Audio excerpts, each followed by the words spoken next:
Good morning once again from sunny Galloway. Just wanted to give you a bit of an update. It's now middle of June, and yeah, it's a hot sunny day today. So I'm not spending a lot of time today in the garage, but let me just tell you what I've been up to and show you what I'm hoping to do over the next few weeks. So, as you can see, the car is up the right way at last. I've finished everything I need to do underneath. The brake pipes are all fitted. Happy with the tanks on at the back end. Everything's looking good. So I finished off fitting the dampers and getting the suspension sorted on both sides. And I can't, as I think I've mentioned previously, I can't fit the steering rack until I get it off get these disconnected and get the thing on wheels. So so I've been doing a bit of work on getting the wheels ready, and I thought it might be useful just to share that with you. So I have them outside here in the sunshine. So I've got 5 wheels, and this is what they look like before I started work on them. So you can see the rust has come through in quite a few places. This one was probably the worst of the lot, to be honest. Some of the others really didn't look too bad at all, but they've been painted a sort of silver grey all over, and that's not the original paint, clearly. So what I did was to on the other 4 wheels was to soak them with a paint stripper. So I put it on for 8 hours, and then use a pressure washer to spray it to get rid of it, and scrape any loose paint off as well with a scraper.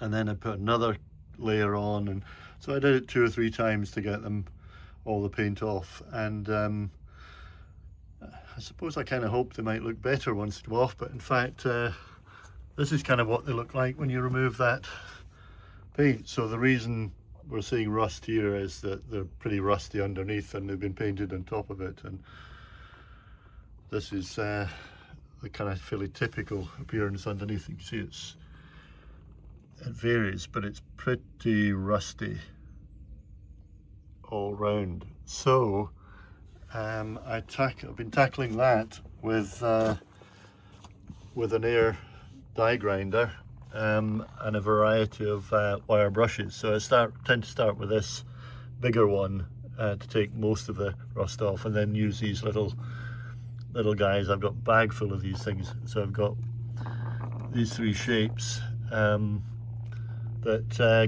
let me get into every little crevice and tidy up. Now they don't last very long.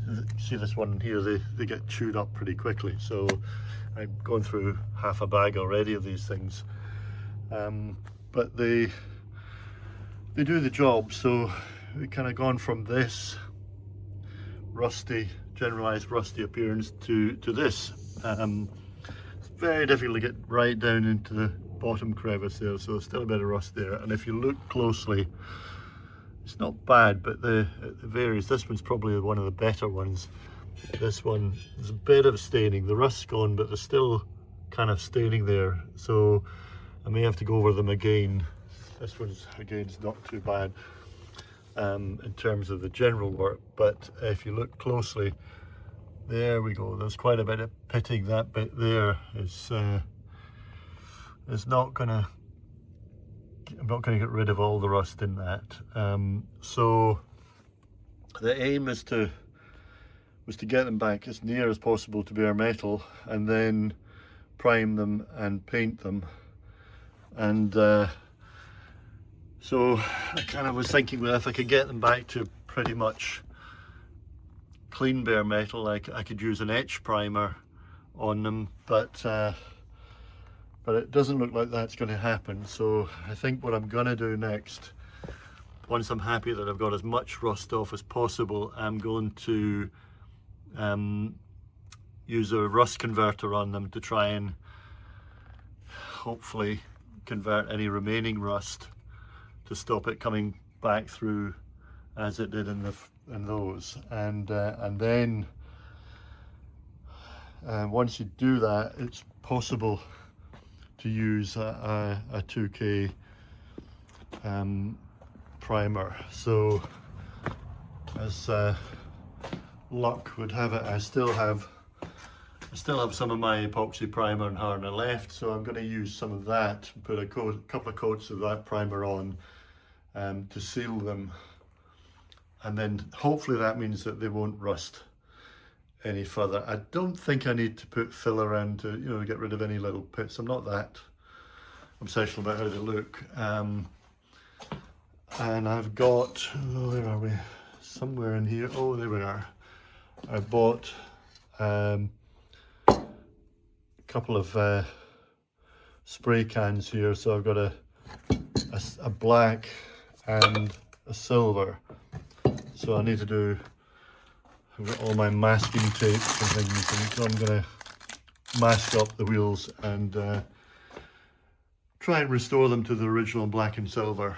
So, but I wanted to share where I'm at the moment. I'm going to pause this video at this point and get on with the work, and I'll show you these three wheels, I guess, well, these four wheels, as I go through the next stages with the primer on them once I've used the rust converter, and then how I'm going to do the top coats on top of that, and hopefully we'll end up with a set of wheels that kind of reasonable condition and are going to be able to go back on the car, and at that point I can finish the job of getting, I've got all somewhere hidden round down here. I managed to separate the hubs out from the old discs, and I've got new discs and brakes and all the rest of it, and we're kind of at stage where we're ready to put the brake lines in. So when I finish this video, hopefully it'll be with four wheels on the car, looking if not new, looking a lot tidier. So yeah, I'm going to pause it for now and finish it later. Okay, so we're now, believe it or not, a month later, and this is where I've got to with the wheels. They've had 3 coats of epoxy primer, having rubbed them down, used a rust converter on them, on the last of it, cleaned them off and painted them with 3 coats of epoxy primer, and then I've used the silver spray and put on 4 or 5 coats of silver paint, and I'm reasonably happy with how they're looking.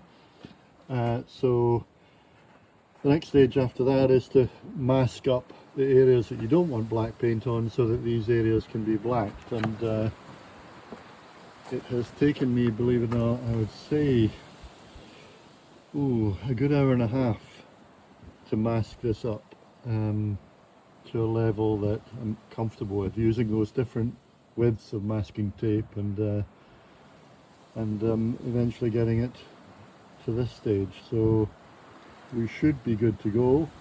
What I'm planning to do is a very light initial, just a tack coat of black to try and start the process going, and then gradually build up, maybe another 5 coats of black on there, and yeah, I'll show you what that looks like when I finish that. Okay, it's the moment of truth, I guess. I've sprayed the whole thing several coats. It's not perfect, maybe 4 or 5 coats of black, A little bit of dust in here and there, so it's not perfect, but we'll yeah, strip off the masking. It's now had like 3 hours to harden, so I'm hoping that's enough. So I'm going to strip all this off and we'll see what's underneath. Well, there we are. All in all, disappointing, I'm afraid. The paint's managed to bleed under that masking tape all over the place. I reckon I could have probably done better with a paintbrush. So I'm going to let that finish hardening off and have a think, really. I might be able to touch up the silver, I guess, and sort out some of it, but it's not the result I'd hoped for. I've already masked this one up, so whether I give it another go and see if it's better a second time round, I don't know. It looks pretty solidly masked to me, so I'm not quite sure what more I can do. We'll see. Anyway, I might just give that a few coats tonight and keep my fingers crossed that this one's better. And then I'll have to work out what to do with that mess. And if the second one's not any better than this, then maybe I do the black by hand. Can't be any worse, that's for sure.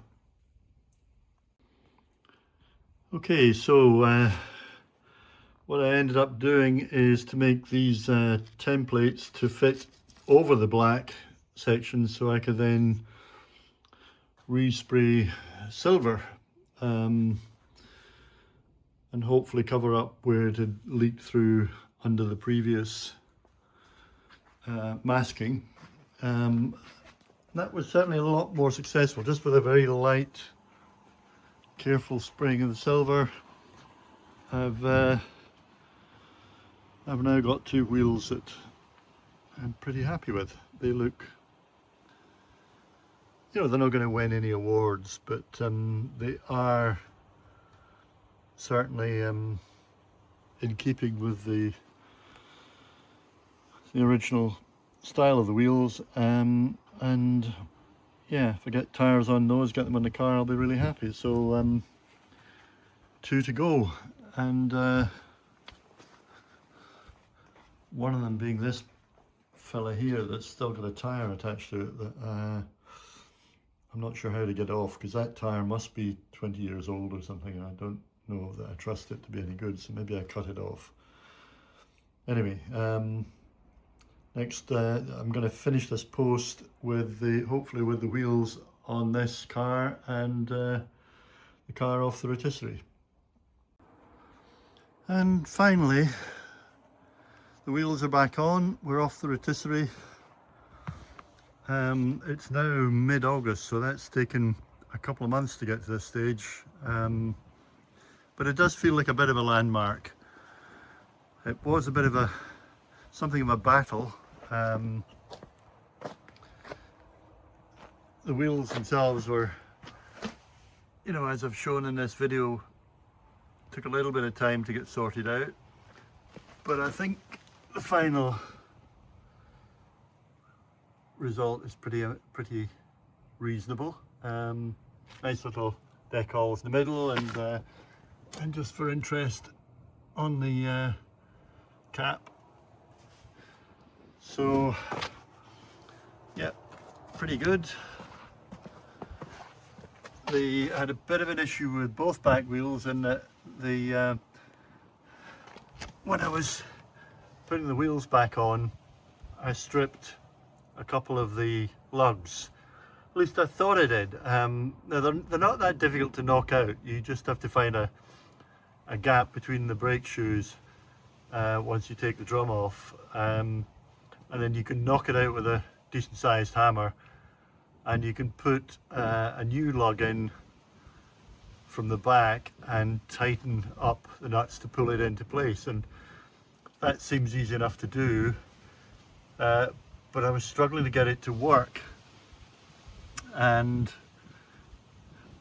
eventually, after a few abortive attempts, and I even I found some spare lug nuts in my trunk box, which was helpful, but I also ordered some new lugs from lug bolts from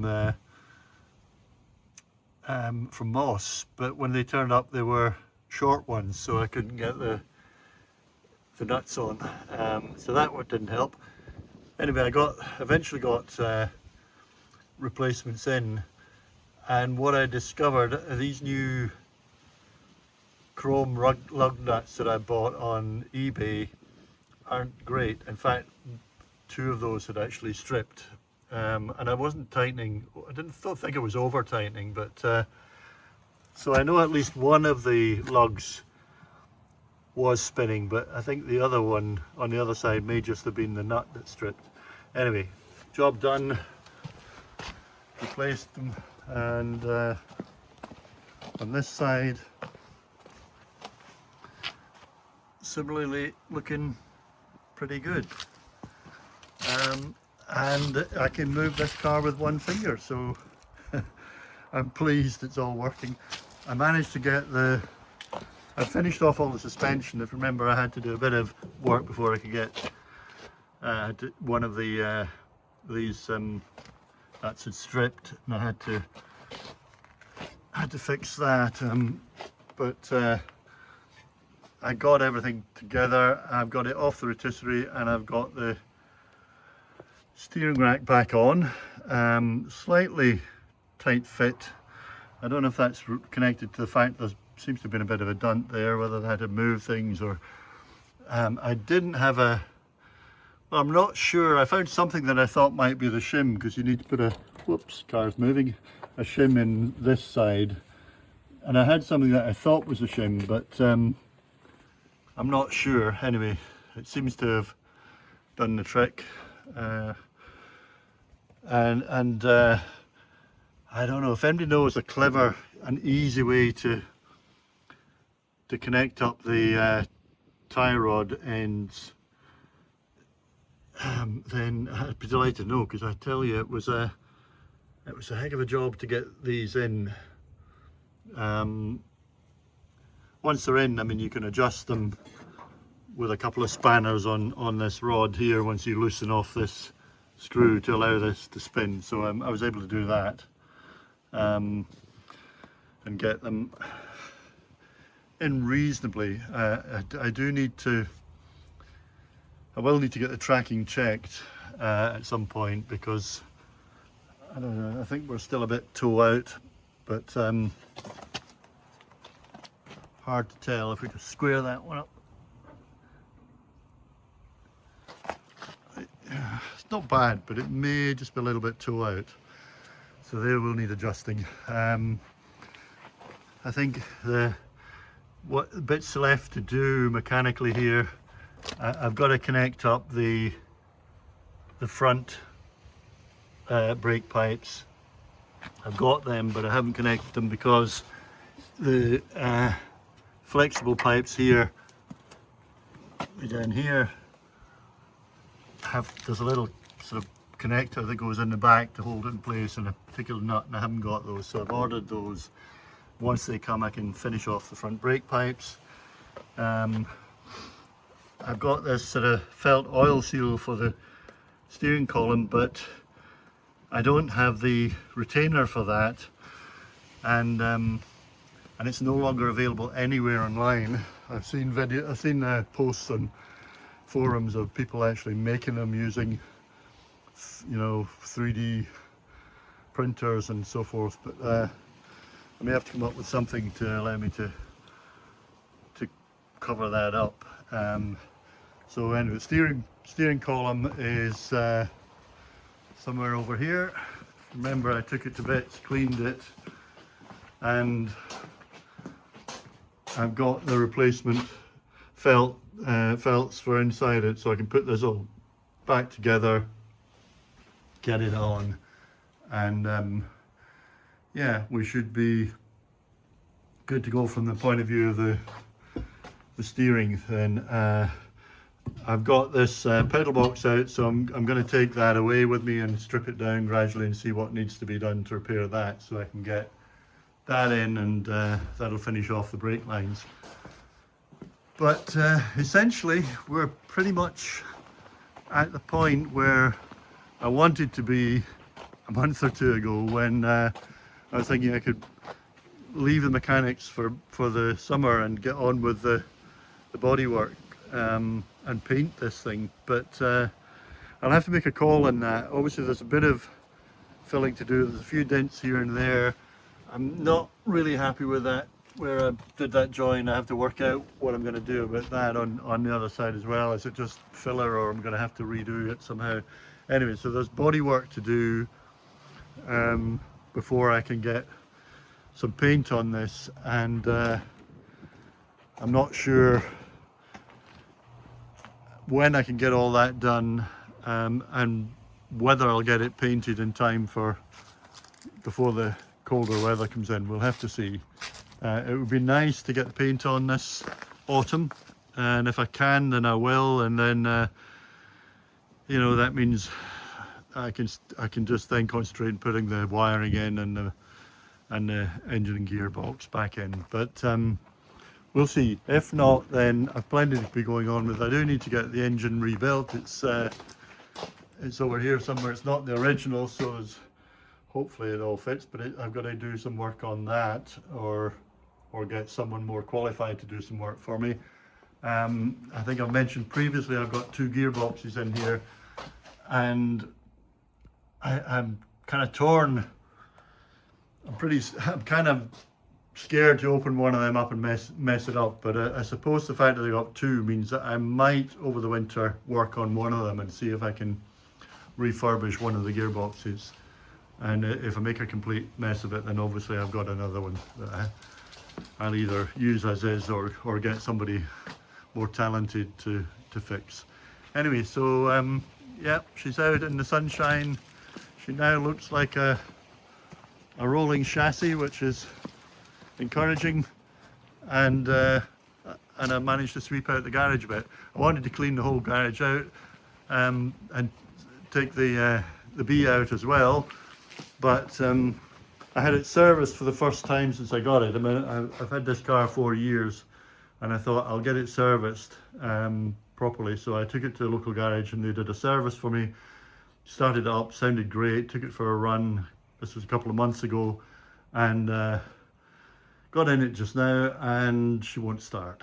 In fact, there's no clicking from the fuel pump when I turn the ignition. So I did say to the guys who were servicing it, I was concerned about one of the connections, about the connection in the fuel pump, the electric connection being loose. Could they tighten it for me?